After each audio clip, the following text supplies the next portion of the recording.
And what's up? It's GC Live. Wes Mitchell here. Chris Clark coming at you. YouTube, Twitter, Facebook, and on all the major podcast platforms. So thanks for joining us. Go ahead and give everybody a little bit of time to get in here. But, of course, GC Live, 2 p.m. here on Monday afternoon. We are, as always, brought to you by AffordableMedicalUSA.com. Hit them up, 803-926-1493. That's 803-926-1493. They are home of the game day chair, which Chris will tell you a little bit more about later on. What's up, Kyle? What's up, Josh? Our first two commenters there. And what's up, Gamecock Nation? I know that it has been a rough weekend for you. Hopefully everybody made it into work on Monday, not too hungover to function. And we're here with you. We will go through this game. As always on Monday, win, lose, or draw, we're going to break down South Carolina versus Florida. And then at the end, probably look ahead a little bit to Vanderbilt. And then, of course, we'll take some questions. And I've got a little recruiting update as well. But, Chris, first and foremost, let's go big picture on this game. And then sort of as we go, we'll peel back at the onion, so to speak, and get deeper and deeper. I think the interesting thing right now is sort of twofold. I think, for one, you kind of have a game where coming in, I didn't really get the impression that many Carolina fans gave South Carolina much of a chance of winning. So I think you look and Carolina fans sort of went into this game with very low expectations. But then I think how South Carolina lost the game, the fact that you looked, and I'm not going to say South Carolina should have won because I think that downplays Florida too much. Florida really good offensively. Yeah. Although if you want to talk about them as a top 5 team, I think Florida has some real questions defensively for if they're like let's talk, not that they're not a good team, but as far as a college football playoff team, yep, they got some issues to correct. But this is GC Live, not Florida Gators Live. So I think let's talk about it from a South Carolina perspective. The team sort of reeled the fan base in a little bit, score first again.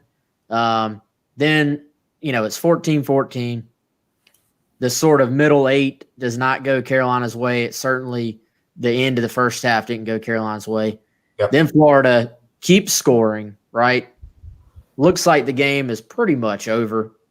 Then Carolina scores 10 straight to get back into it and is on the move. And then, of course, that very slow-paced final drive, which I think, unfortunately for Carolina, is like the last memory in everybody's brain right now. So it's sort of interesting. I think going in, the fan base expected – they thought it would be tough to win, right? But just the way it played out, I think, made it very painstaking for this fan base. And now, plus, talk about, it's 0-2, and it just sort of all adds up. The other part, Chris, is that – actually, you know what? I've got more. I'm going to let you talk. By the way, what's up, Levante Valentine? He's joining us again on Facebook. By the way, for those who asked, Levante – running track on a scholarship at South Florida. So glad to see you on here again, Levante. Great to see you doing well, man.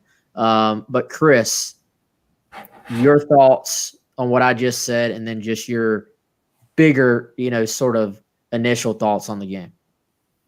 I think it's a great point, man. And I do have a larger picture, big picture thought on the season overall that I want to make that, I don't know if people agree with it or not, but I'll get there in a second, a little teaser.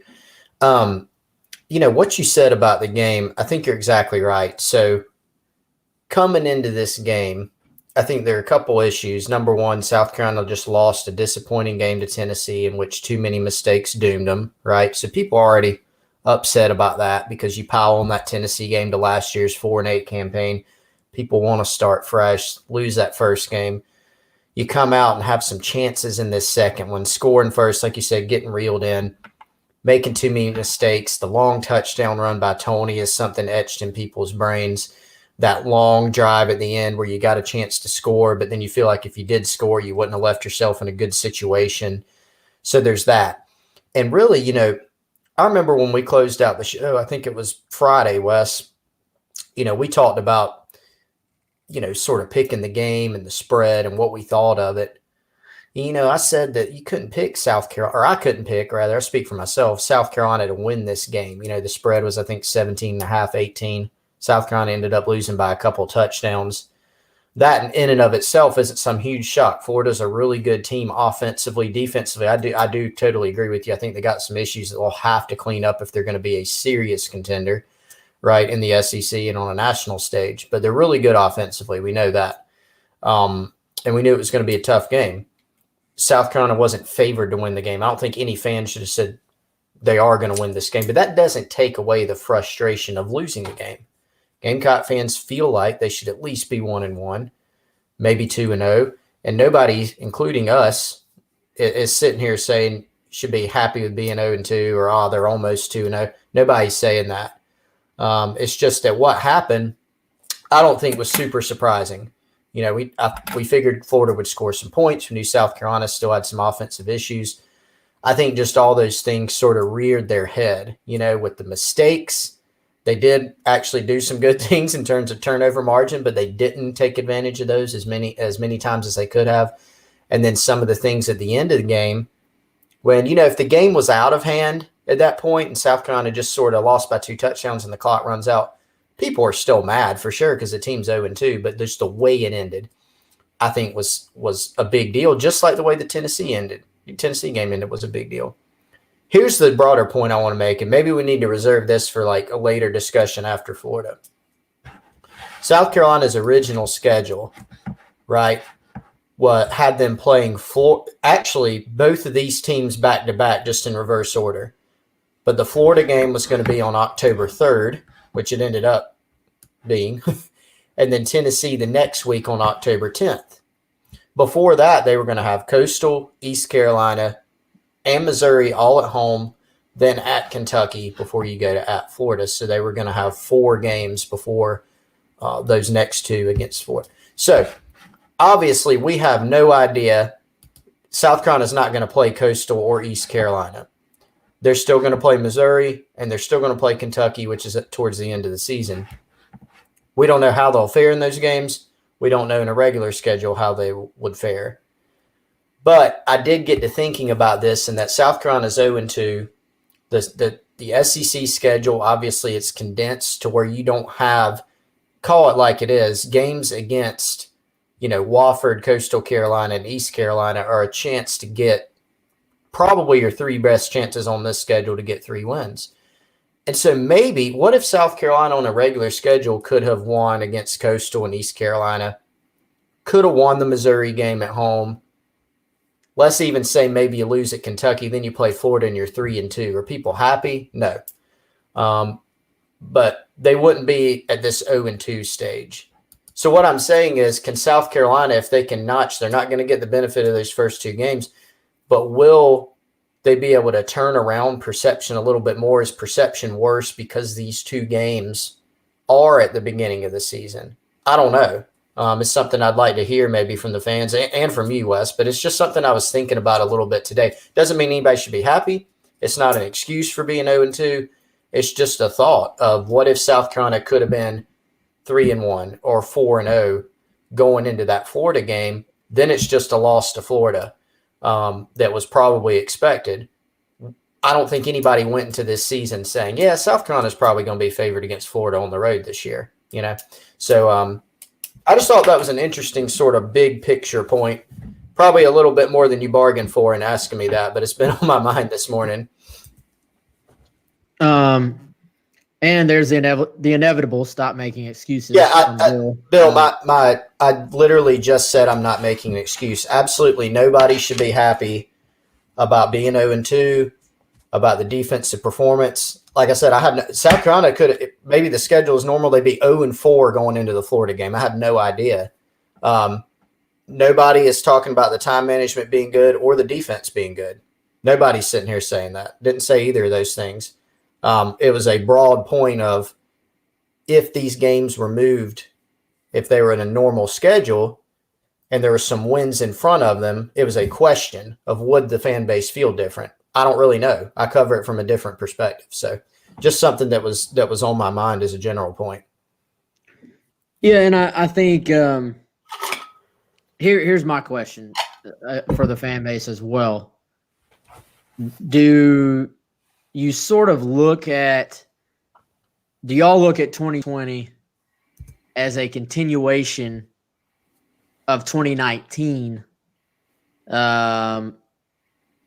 Or is this a new year? And obviously it is a new year, but obviously, same head coach, some of the same players, some not the same players. So does the current group get any benefit of the doubt?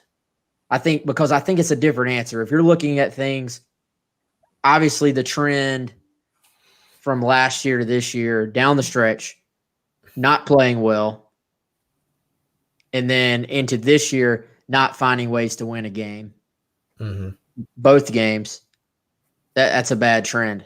Now, if you look at these games on their own merit, or even this season on its own merit, I would say some of the many things that we knew might be issues that were going to have to maybe get better as the year went on have played out exactly the way we expected. Now, I didn't think the secondary was going to struggle, even against a really good Florida passing game.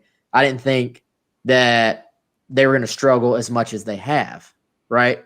Now, receiver, we've told everybody that would listen, that's probably the biggest concern. There was a reason that everybody was saying receiver was a big concern, and it wasn't just, frankly, the lack of playmakers on paper.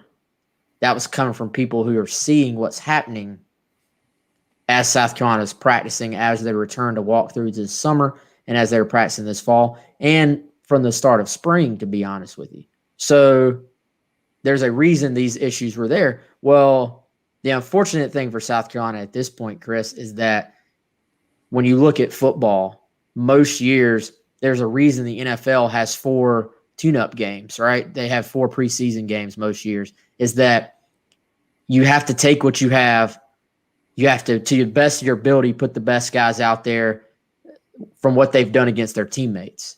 And then you have to go adjust. South Carolina is not in a place talent-wise. Let's compare it to Georgia. Georgia goes out.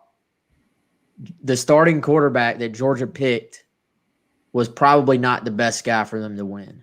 But they pick a starting quarterback. They go with it against Arkansas.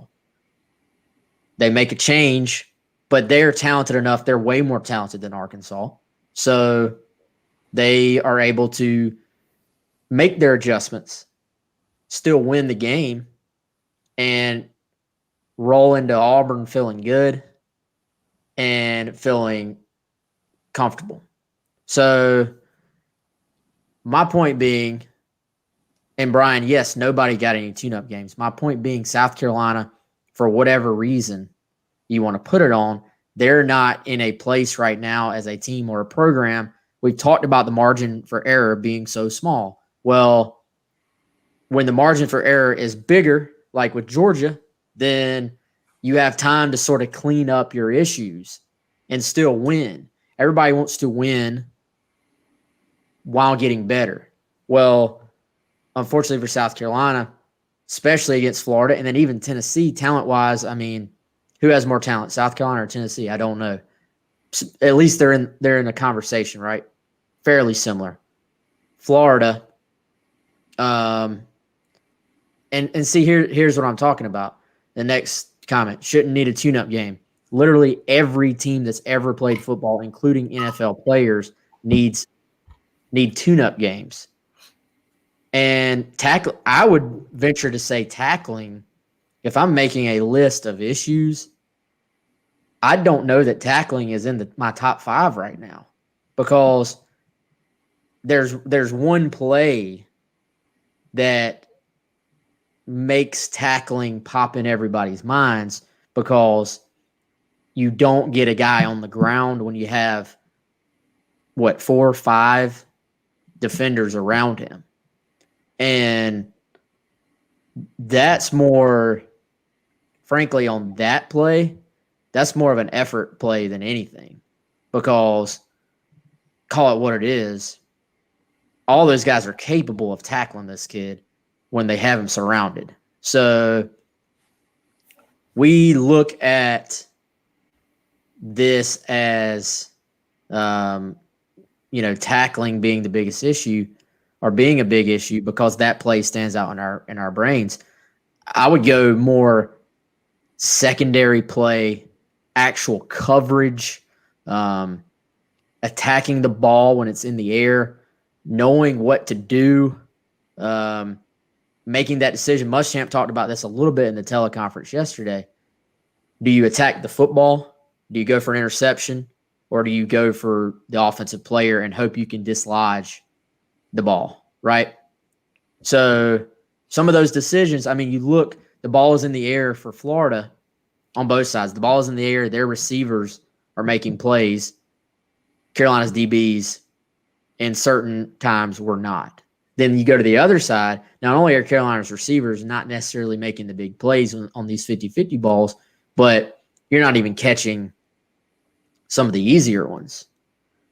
So I think, and I don't really know where I'm going with all that, but tackling to me, I mean, you had 12 missed tackles against Florida, according to Will Muschamp. That against pretty good athletes, that's going to happen. You're going to miss some tackles. To me, secondary play, receiver play, and then some special teams issues.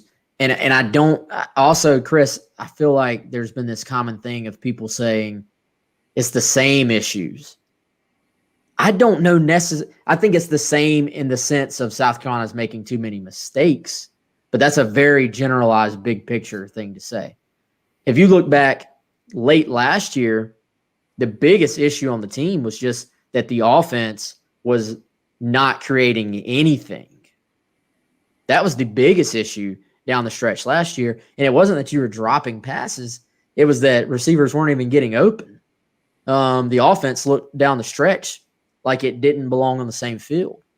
So I wouldn't say it's the same issue. I think the frustrating thing for Carolina fans is that that there's just always an issue. It's like there's this one little thing here or there that either keeps you from winning or keeps you from being a little bit closer in the game to where you have a chance to steal a win, which, let's be honest, that would have been if Carolina scores, gets the onside kick, scores again, I mean, you're stealing a win there. But, I mean, let's play it out. If you just get that guy on the ground on what ended up being an easy touchdown for him, you give yourself a chance to keep fighting, right? Maybe you force a field goal and he misses. Maybe you force a field goal and it gets blocked. Maybe they make another mistake and turn the ball over. So you can't just, even though you're down, at that point, Carolina's what, Chris, down 17? And that made it 24? You can't just sort of concede that and let him have that touchdown. If you get him on the ground, maybe things play out a little bit different. So I don't know. And my initial question goes back to, do the current guys, this team, 2020, deserve any benefit of the doubt that they're still figuring things out? Or does everybody just sort of consider right now to be a continuation of how things went late last year? And I don't know if there's an answer. I don't know if you have a thought on that, Chris, or if anybody commenting has a thought other than just, I mean, saying fire the guy or just saying it's one big general thing. That's not what we're sort of looking for here. We're trying to discuss the game, discuss the program, discuss why it's happening and how it how it happened. So I don't know. And again, I get the frustration. The frustrating part is for Carolina fans that it's been a long time since Carolina has really gone out and beaten, an SEC team. So I get it. They're tired of waking up on Sunday having to think about losing the day before. Yeah, I mean, you look at since the Georgia game last year, what is the team, 2-8, something like that. Can't remember the exact stat. I knew it. Well, I'll pull it up. But, it's so there's a lot of frustration. Here's how I see it. And I'm not saying this is accurate other than the wins and losses column, but sort of taking the pulse of the fan base. I think they're seeing this whole thing, quite honestly, as a continuation of the 2018 end of the season with the Belt Bowl. Because you got to remember, you got the Belt Bowl, all right, bowl game, which was awful by every measure and really took the wind out of the sails of the fan base. I mean, how often did that come up, and does it even still come up sometimes? But you remember, Will Muschamp had to answer a lot of questions about that. I'm not saying there's anything wrong with that, but there are a lot of really mad people about that game. Then you fast forward to 2019, they lose to North Carolina in the same place where they just got blown out by Virginia, in this shocking loss, the way they lost the game, the person they lost the game to, and the program they lost the game to. That was seen as a continuation. It was the next game. It was leading into the next season where there was a lot of excitement. Poof, wind out of sails. Then the rest of the season happened. You go to Missouri. That was not good. They somehow beat Georgia. Then you get into the Florida game. They're winning. Okay, are things turning around, right? That game gets blown, and then the rest of the season happens. The offense falls off a cliff. There's injuries everywhere, and it just ends poorly. And so I think going into this season, all you have to look at is the record. I mean, at the end of the day, we can break down, and we will, because that's what we like to do, and that's our job. We break down why things are where they could go into specifics. We don't just sit here and say they lost, everything's terrible, or they won, everything's great, whatever. But now they've gotten into this season and they're 0-2, and last year it was 4-8. And before that, it was the Belt Bowl. So honestly, Wes, I feel like the fan base is seeing this as one long continuation. And yeah, some people are generalizing it, which is fine. At the end of the day, it's a bottom line business. So it's going to get generalized, and it is going to be bottom lined, I guess, for lack of a better term. But it's been a lot of different issues. Like you said, end of 2018, we saw some similar offensive issues. 2019, offense falls off a cliff, injuries. This year, the offense really, I feel like Mike Bobo, with what he's walked into, he didn't recruit any of these players. He's walked into this offense. He's the offensive coordinator. He's controlling the offense. I feel like he's squeezed out pretty good production considering the circumstances. I don't feel like that should even be controversial. But yet there's been some things in each of the first couple games. Too many mistakes against Tennessee where there's defensive breakdowns, and people don't feel like those should be happening. End of game stuff, some decisions of, whether to kick a field goal or go for it. Then the end of game situation against Florida, some big time lapses that were very, very visible, like the Tony play that's etched in everybody's mind. So I think people are seeing it as a continuation, and while they may be generalizing it in their minds, which is fine, again, related to coaching, it has been several different issues, but I think people are just ready to go out and beat somebody, number one, do it handily and look good doing it, and not see so many of the self-inflicted, type of things, whether it's a decision or whether it's just mistakes on offense, defense, special teams, all of the above, that have led to some of these defeats. That's just sort of how I see it. It seems to me like it's a big, long continuation since the end of 18. And the only thing that can fix it, man, is going out and winning some games. And, it's going to be tough this year. There's some possibilities on the schedule, but they've got a lot to clean up, in order to get there. Yeah, and I look at this. I always think seasons generally have a roller coaster effect. Even last year, very disappointing start, right? Then I think we look, South Carolina blows out Charleston Southern, even though it was Charleston Southern. It's like, okay, everybody at least on the team maybe felt a little bit better all of a sudden. Then, I think I'm trying to think of the order. Lose to Missouri or play Alabama tough, somewhat tough.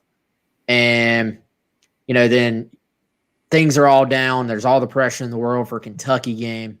South Carolina really dominates Kentucky, I thought, at home. Goes and beats Georgia. And everybody's saying, well, that could be the turning point game, right? And then come back, are in a really good place against Florida the very next week, lose that game in the fourth quarter, and then get beat up pretty bad against Tennessee, and it's right back down to the bottom part of this roller coaster. So I think we have to see what the season brings this year before we start making like big rash decisions about things. I understand some fans say they've seen enough. I mean, that's completely their right. I'm not going to sit here and say anybody's wrong. Everybody can have an opinion on it. I want to see, because I think you do have a chance, and people will say I'm crazy, but the next two games, I mean, Georgia's a really good team, so I get that they can make teams look bad, but they made Auburn look awful on Saturday. So, and point being, South Carolina will beat Vanderbilt on Saturday. I believe that 100%. South Carolina will beat Vanderbilt on Saturday.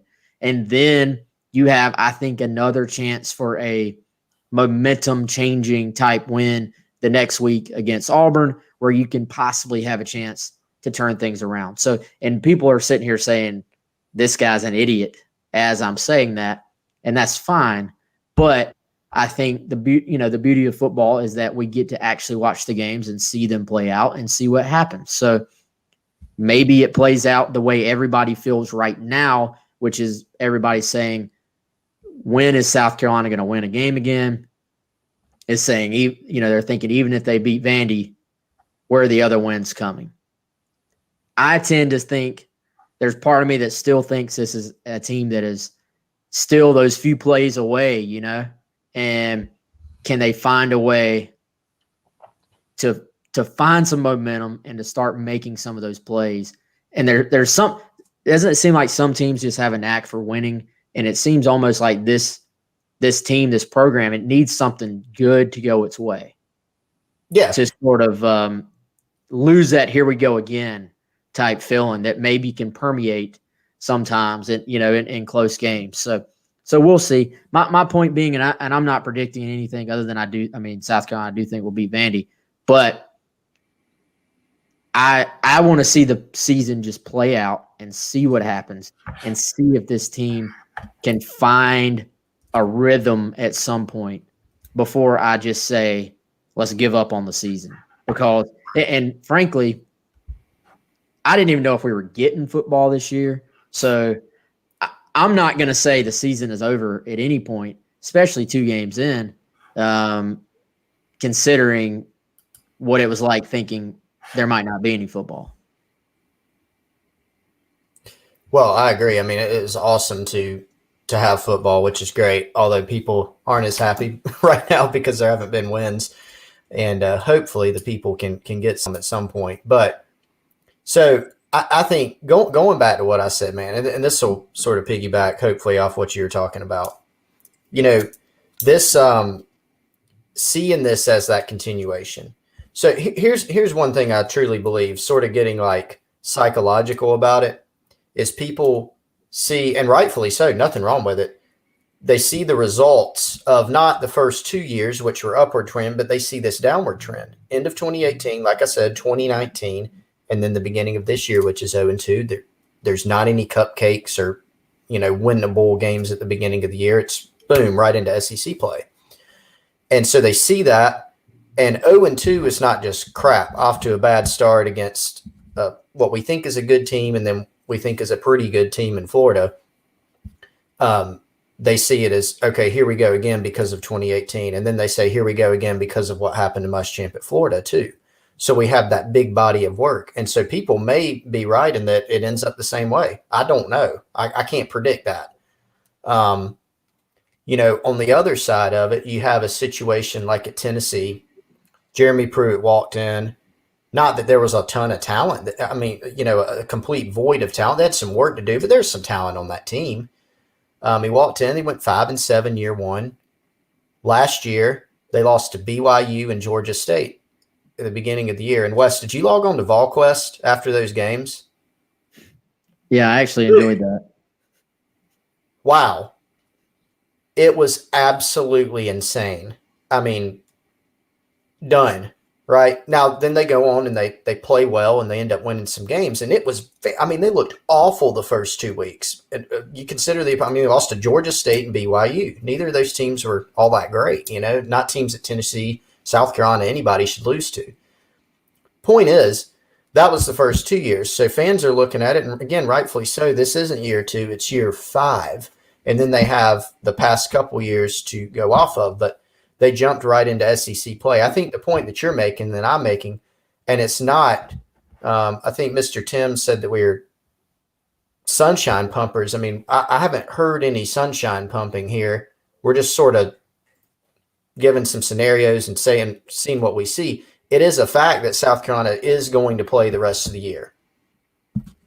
If they play like they did the first 2 weeks, they probably won't win many games if they don't clean up some of these issues.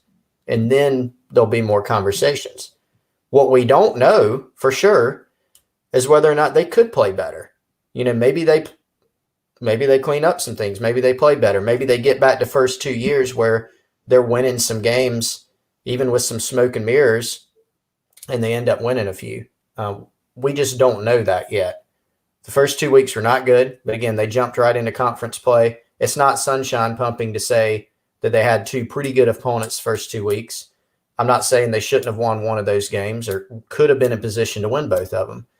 Not saying that should be acceptable to anybody, but I think it's our job to sit here and break it down.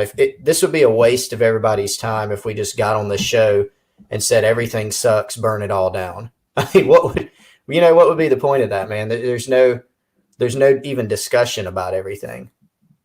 Yeah, and that's not happening. So right, it's not happening after week 2. Yeah.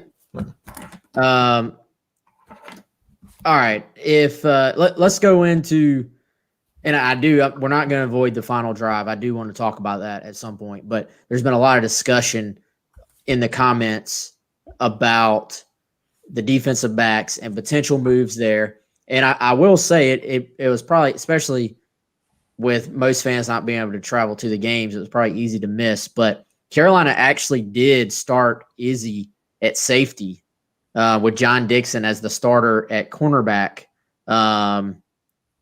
this past game. So that's already, at least in their nickel package, it was John Dixon, J.C. Horn at corner, Jamie Robinson at nickelback, and then Izzy and R.J. Roderick at safety. And then they played a ton of dime in this game, especially as the game went on. Really, the only time they were in like their regular package was in some goal line and some short yardage situations. But even, dude, there was a 3rd and 2 or 3, and they're out there in dime, which tells you just how athletic I think Florida is and how much they sort of respected. I think felt like they had to try to match their athleticism out there.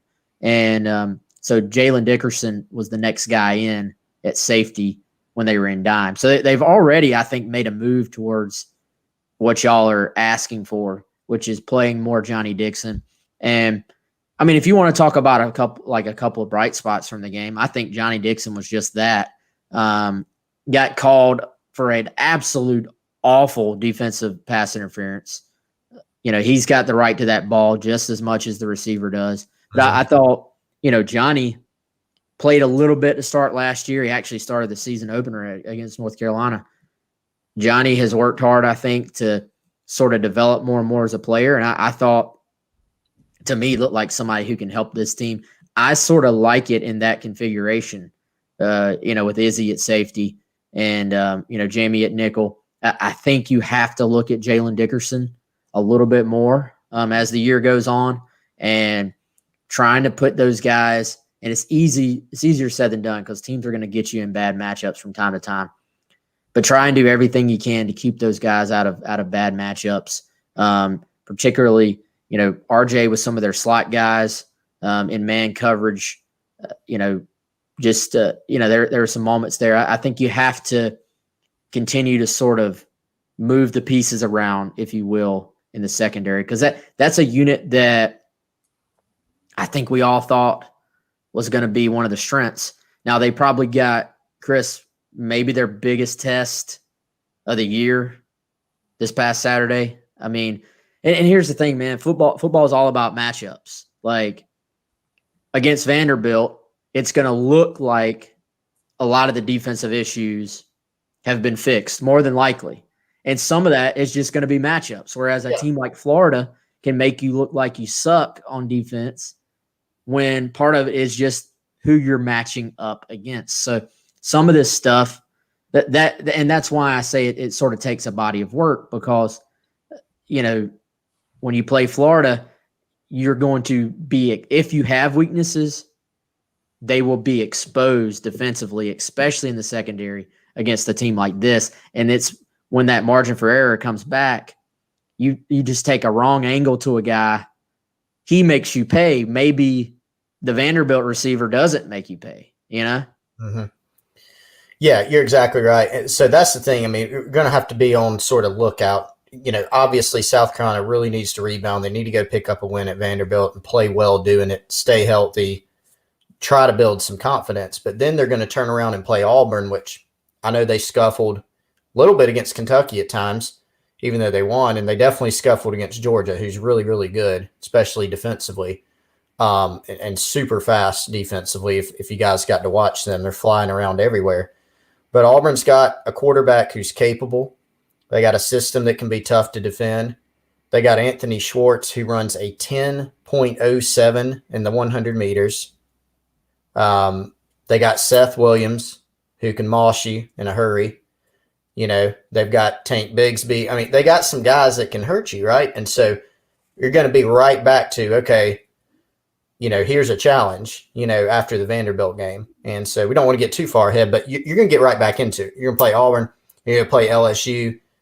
They've scuffled some too, but they're going to have big time athletes, out there on the field that you're going to have to defend. So going back to the secondary, man, I'm with you. I think Dixon's progressed well. Cam Smith played a little. Dixon played more at corner this game. Had the pass breakup that he could have picked. The PI was awful. Basically, you're calling a guy for jumping for a football. If you can't do that, then you can't really defend anybody. And, I really like what I've seen from Jalen Dickerson, even dating back to game one. I feel like Horn and Dixon at corner, Izzy at safety, which, again, preseason was talked about a lot. It was a legit consideration of, are they going to play Izzy at safety or at corner? I like him more at safety. Jamie Robinson at nickel and Dickerson back there at safety too. I really, really like that configuration for South Carolina. Mick Shallow Sanders in. R.J. Roderick obviously had a really inconsistent performance at Florida. He could still do some things for you, but they're going to maybe have to narrow down and find their best five, and they're going to have to do it quickly and clean up some of those issues. To go back to, there was a question, actually, Wes, if you didn't mind hitting on, Mr. Tim actually asked he says some things about Muschamp in Florida. What makes you think he can get it done at Carolina? I don't pretend to know how the tenure is going to play out. What I was talking about earlier was the fact that we're breaking down the game and what happened in the schedule so far and the schedule that remains. And I was just making the point that we weren't pumping sunshine by saying we're not going to get on the show and say that Will Muschamp's going to be fired after 2 games. That's all I was saying. If South Carolina can go win some games this year, which I don't know if that'll happen, stabilize it, fix the offense, which everyone's got to believe that, look, they need some receivers, no doubt, but Mike Bobo has done a good job through the first 2 games overall. That's not been South Carolina's biggest issue, has not been the offense. There have been some spurts really good, some spurts where they were a little inconsistent. But overall, with what they've had to work with, I think he's been a bright spot, in terms of coaching on this football team. If they can do that, if they can get back to recruiting at a higher level, you never know. They can stabilize it. But they've got to get to a point where they can actually win some games. At some point, that has to come, Wes. Yeah, and I again, man, as I've said 100 times, I get it. I get all the frustration with the fan base. I get everything they're saying. I really do. Oh, yeah. I think the path. I mean, the path to and again, I'm not even saying this will happen. The path to everybody getting what they want is that you stabilize, win some games this year by correcting errors, and then these young players, because the more people I've talked to, not there's some older guys on this team that obviously are making big impacts, but there's a lot of talent in this freshman class that is already on campus. Bringing them along, solidifying the receiver position for the future, letting these young defensive linemen come on, and really, I think you build the defense around them moving forward. We're talking big picture, and then getting that Gunnar Stockton-led class in here and building a difference-making class, around him, I think is the path. Now, whether fans believe it can happen or not, again, completely, up to y'all. I'm not saying that it will or it won't. I just think if you're out there like looking for a reason for hope, that would be it. Is that you have a guy and you have some freshmen. You have a guy coming in later on in Gunnar Stockton, and you have some freshmen in this current class that you can sort of build around moving forward. And then you have a guy waiting in the wings, Marshawn Lloyd, who is easily one of the best players in the country coming in and would have been making a big impact on this team. You get to add Jalen Brooks to the receiving core next year at the very least, and you get all your quarterbacks back potentially. So I think it's one of those things where if you want to look for rays of sunshine, there are ways to convince yourself of that. But right now, I think everybody's just in 0-2 mode. Nobody wants to hear it, and that's fine, man. That's completely fine. But that's sort of my not just clouded by negativity approach. So, Chris, tell everybody about how we are brought to you by Affordable Medical USA, home of the Game Day Chair. And then we're going to talk about a recruit to watch moving forward.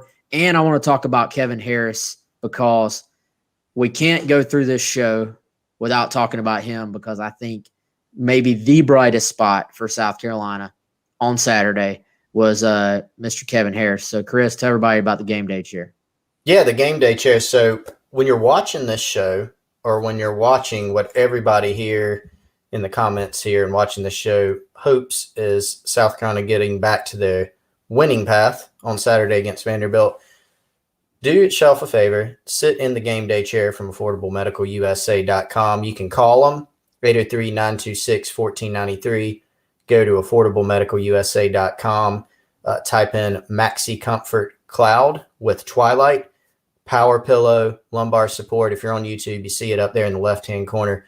Super awesome, relaxing chair with a variety of positions. Twilight position's a zero gravity position.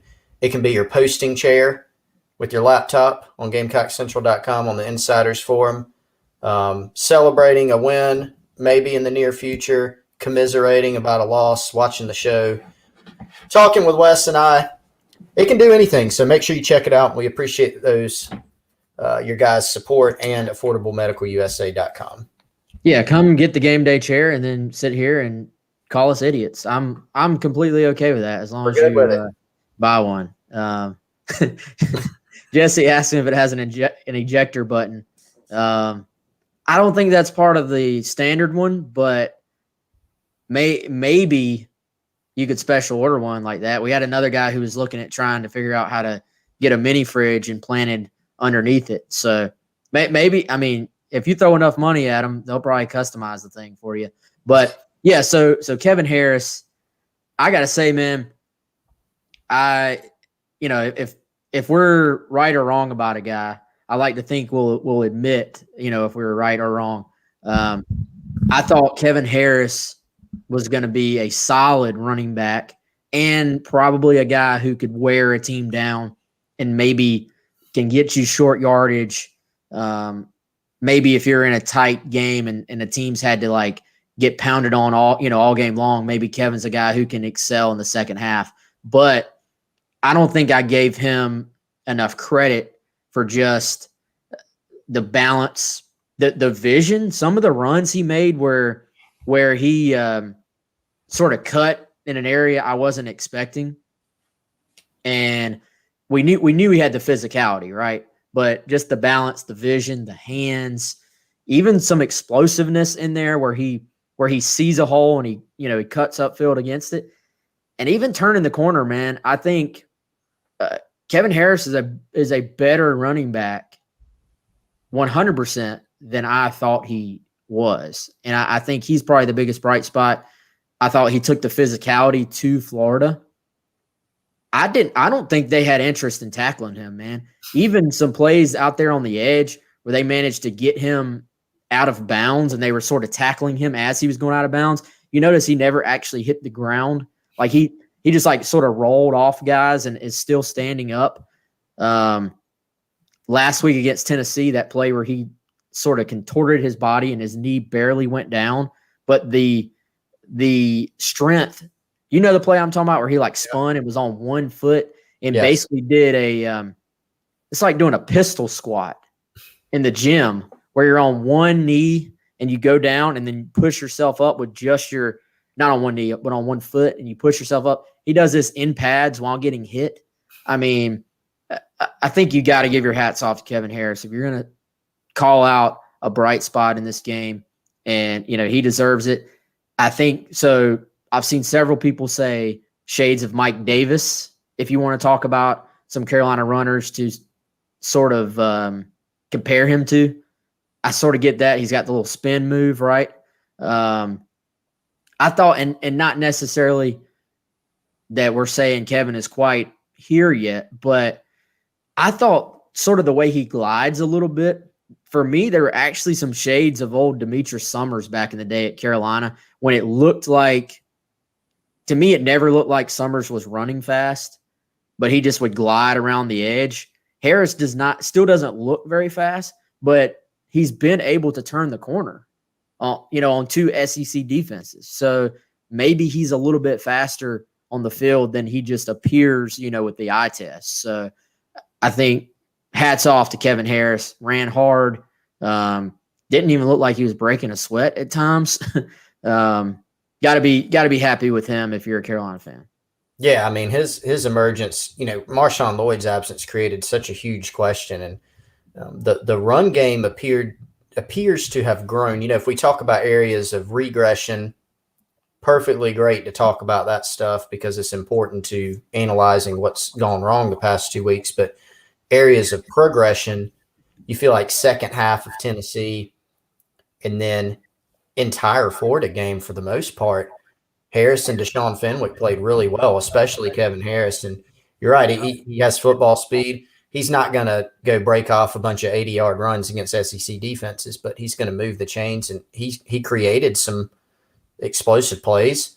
He has good hands. Mike Bobo really likes to get the backs involved in the passing game. They do a really good job just flaring the back out. Mike Bobo seems to have a really good feel for that, and Colin Hill does a good job of getting it out there where they can create some space plays, just getting the running back out in the flat. He ran hard. This is a guy, man. Remember, Wes, we were there the day at camp where they offered Kevin Harris, liked him on film, wanted to see him run. He came in, ran, I think, a 4.55 or so, which was good enough, and his speed is certainly good enough on the field. Nobody wanted the guy. He had, like, service academy offers. Mm-hmm. That's about it. So, looks like a good hit so far, and his emergence is going to be, I think, significant if he can continue on that same path for the rest of the season. Yeah, and like Russ said there to Sean Fenwick, he's played better, I think, than I don't want to say expected, but then I wasn't predicting, that he'd play as well as he has. So happy for those guys, man. I still want to see Zaquandre White get involved in there as well and find some space. The O-line was creating some room, I thought, in the running game against Florida. So that was a positive, I think, for Carolina as well. All right, so final drive. I think and it's been talked about so much, but we haven't talked about it here on the show. I think we have to, if we're going to talk about this game, in completion, we sort of have to talk about the final drive and how it played out. You know what, man? So I went back. I've seen this stuff online as well, but I wrote down for myself. I rewatched that drive and I wrote down every play, what happened on the play, how much time was on the clock when the play started, then how much time was on the clock when the next play started, and how much time was on the play clock. So I think my sort of attitude about that drive changes at about the 4-minute mark or so left in the game. I think, and David, yes, Luke Doty played one snap. David said he was drinking 9% alcohol pumpkin. Pumpkin is a pretty good beer, so I'm with you, David. But Doty got one snap. He actually cleared out a couple of defenders in Carolina's own version of a little pick play and got Rico Powers open on the play. But that was the only play he was on the field. So I think when this drive starts, right, there's 8:11 left. And Muschamp's initial response to this was that they were taking what the defense gave them, right? And I think as this drive started, I think the plan was don't panic. There's still time. Let's go execute. And frankly, when Carolina had been doing the best offensively had been when they had sort of been playing methodical, taking what Florida gave them. They had not had many opportunities for explosive plays in this game at all.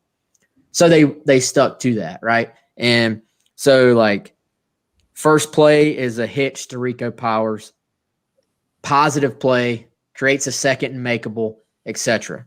Well, you're sort of going down the field like they had for most of the game, getting tiny chunks, moving the chains, and then you're going positively on offense. But at this point, you start getting 4 minutes or left, then 3 minutes or left, and at this point, you absolutely, I think, have to sort of change your approach here, right? And go hurry up. We know they have the capability to go hurry up. And I think part of the problem was that they had, they had a completion short of the sticks where the ball is still moving or the clock is still moving. Then you had a scramble play by Colin Hill where he goes out of bounds, but if it's not under 2 minutes, the clock starts back after they reset the ball. And then you had, I think one of the plays that absolutely killed them was when they had that RPO draw, and it's designed as an RPO. They ran this play several times where the guys are going out on pass plays, and you have the option to hand the ball off to the running back on a draw play. Well, Colin Hill read that play just like he would any other time in the game, which I don't know what the rules are on that. Does time down and distance affect how you're supposed to read that play? I don't know, but he read it as just based on the defense as a handoff. Well, he hands it off to Deshaun Fenwick, and he gets stopped short of the first down. So then it's, you have to get the first down. So regardless of the clock, you have to get a first down. Run the football, get the first down, clock stops. Well, they run the ball again and don't get it. So the clock keeps running again. And then we're at fourth down, right? So then it's, you absolutely have to get the first down on this. So you can't really run to the line at this point. So by that point, you've gone from 3:53 on the clock when Hill scrambled to 1:37 on the clock after the first down run. So that's when you lost 2 minutes and about 20 seconds because of that issue right there. So I think now there were times there where it's really almost as simple as just get to the line of scrimmage faster. I get once you get in a fourth down, you've got to make sure you make the first down. But once you start getting into that 3-minute range, I think that's when you start maybe trying to force a shot or two into the end zone. Then you're either it's a touchdown or clock stops, Not many opportunities on that drive for explosive plays. Although there was one where one of the plays where Hill took off running, if he just lobs the ball to Deshaun Fenwick, it's an easy touchdown. I don't know if you remember the play I'm talking about. He actually faked to Fenwick to try to get the defender off of him. If he just lobs it to Fenwick, it's a touchdown. Colin Hill not the problem in this game, obviously. But I think we had to talk about the drive and try to give some context to it. But at the end of the day, it is what it is, right? I mean, that was too much time taken. I think even anybody in that football building right now, coaching staff included, would tell you that you just got to get to the line quicker and be faster. And it's worth trying to look at why it happened the way it did. And you sort of can see if they get down to the 20 or 25 and they hit a big play and score and there's 3 minutes left, then nobody's really even talking about it. But that little sequence there where they kept getting stopped short and the clock just keeps running really is what took it from being maybe a bad look to like this big discussion we've all had, I think. Yeah, I don't think I could have broken it down any better than that. And I think it's, that's why we take time to go through, watch it, figure out what actually happened.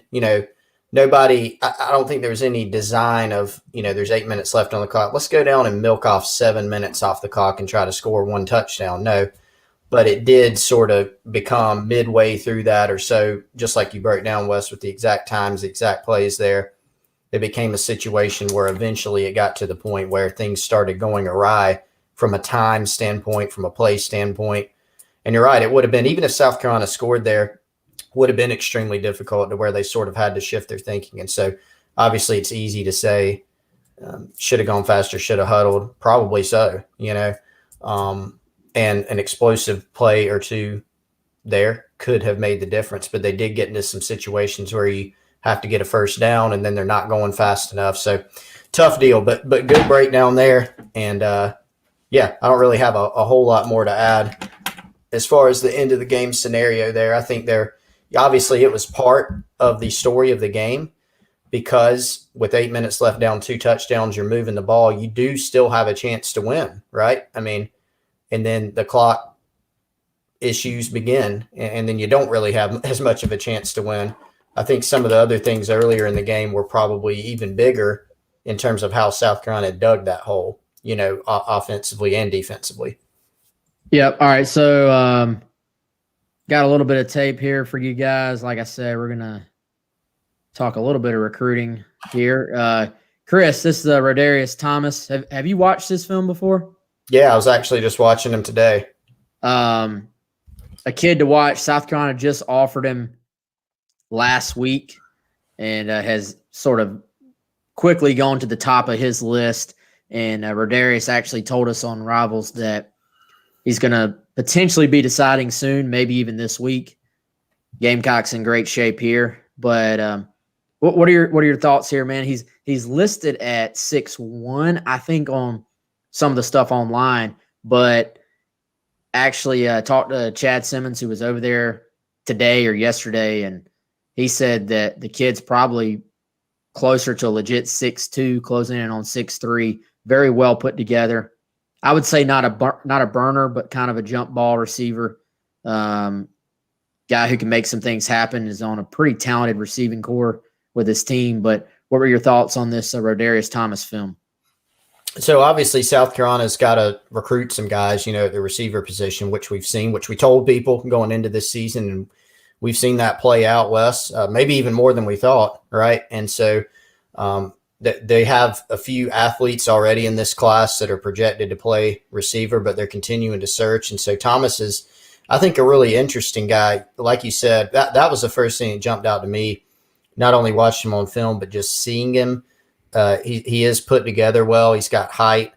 He's got a build to where he's a big, stronger, physical sort of presence at receiver. And so when you think about competing in the air for ball, high pointing footballs, being able to win in traffic. That's been an issue for South Carolina too. And so this is not a guy like a Debo Samuel who's going to go, in space at the SEC level and make a bunch of guys miss, but he's someone who can, physically, when he gets the ball in space, he can run over some guys, he can win the ball in the air, and is a physical presence at wideout. So I think he's a pretty intriguing prospect and someone that it seems like South Carolina wants to try to add.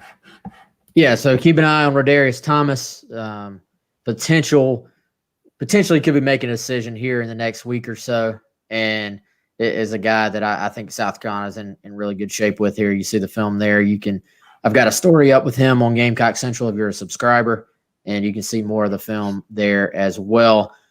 All right, I think that's going to about close out the show here, Chris. Hopefully not everybody listening thinks we're idiots, but again, I get all the frustration with everybody, but I also would like to be able to go through games and actually talk about what happened, why it happened, and what it means moving forward, as opposed to just yelling at the screen to fire people, because that's what makes people feel better right now. But so later this week we'll have is it Chris Lee?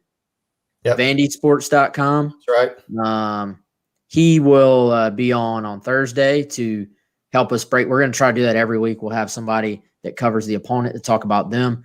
And I'm working. I don't want to say it yet because I got to check on schedules. I've got a couple of former Gamecocks that at some point will be joining the show this week. So we'll save those details until I get them. But Chris, you got anything else, man? I'm good, man. I'm looking forward to the shows the rest of the week. Thanks everybody for participating and watching the show as always, and appreciate affordable medical equipment in the game day chair. Yep. So appreciate y'all's support. If you're listening on the podcast, please leave us a review. If you're on YouTube, please hit the like button, subscribe on YouTube. Hey, by the way, man, we hit 4,000 subscribers on YouTube yesterday. So appreciate everybody that is part of that. It is free to subscribe. That will help you to know when we're having shows. So just hit that subscribe button, then hit the little notification. But we actually went from 3,000 subscribers on there, actually just under 3,000 when we started doing these shows, to now 4,000 subscribers on YouTube, which I'm really happy with that growth. But the reason we have that growth is because of y'all watching and commenting and telling your friends as well, and sharing it on Twitter and, all that good stuff. So we appreciate it. We're all in this together, as our friend Patrick Davis would say. So we will see y'all on Tuesday, and y'all have a good one.